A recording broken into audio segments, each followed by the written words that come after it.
When I wrote Crossing the Bridge, I was determined to include some of the real experiences of systems thinking practitioners. On my journey so far, there have been some recurring themes about these experiences.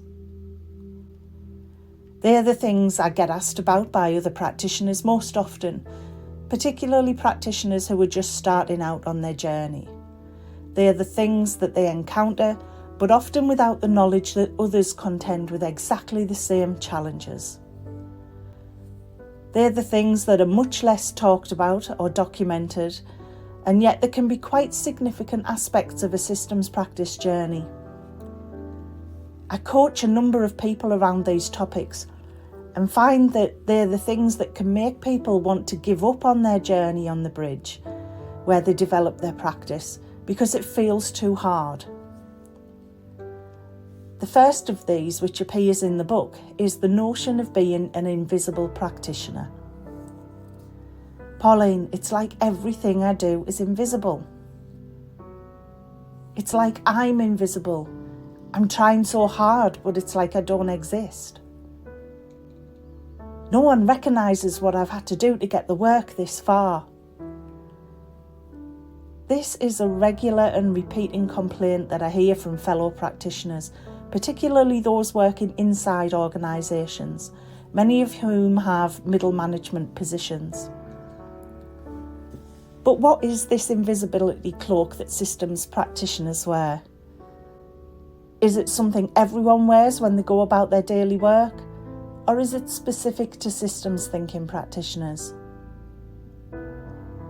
Clearly, I can't speak for other professions, but when it comes to putting systems thinking into practice, I believe invisibility is a common feeling. Despite popular belief, especially currently, systems thinking practitioners are not always consultants, and they are not always those who are involved in big initiatives in the workplace with lots of people involved and lots of noise and advertising about what's being done.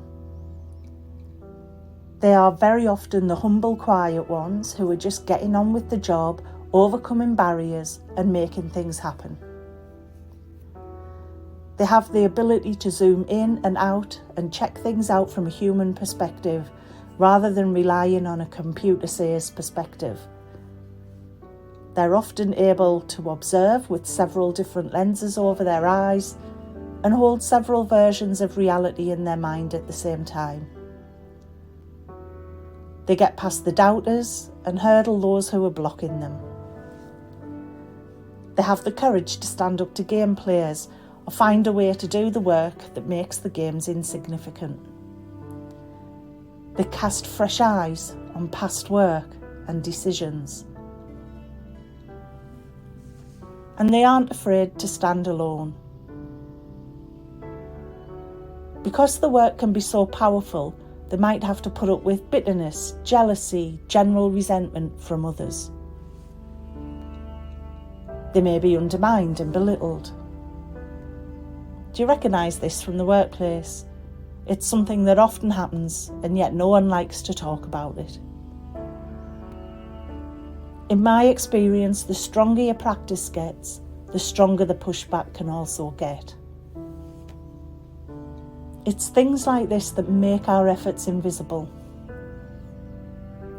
And I would like all practitioners and aspiring practitioners to know that this might be part of your journey at some stage, and that's okay. You're not doing anything wrong. Others go through this too.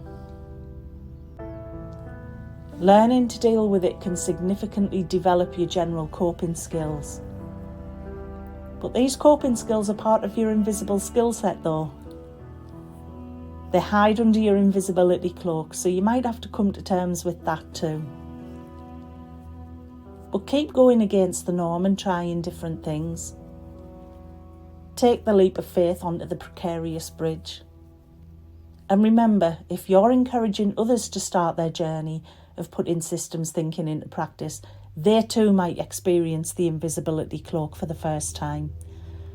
They might need some words of encouragement as they cross the systems practice bridge for themselves.